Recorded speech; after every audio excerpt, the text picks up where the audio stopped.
Social media is all fun and games, but only until I have to make a marketing plan. Don't worry, be happy. You need to define your goals. What do you want to do? Increase followers, increase engagement, drive sales. I want to increase brand awareness and I think boosting website traffic. For that, you need to focus on your target audience. You need to know who you're talking to so that you can create content that resonates with them. But doesn't platform also matters? Yes, of course.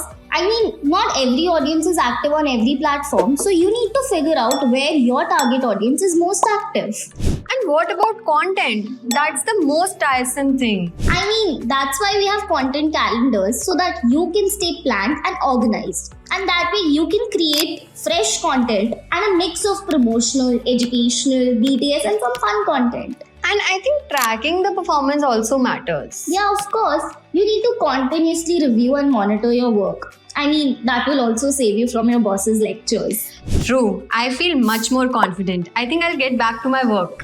She's back to work. But if you want to learn more about social media marketing, do check out the link in our bio.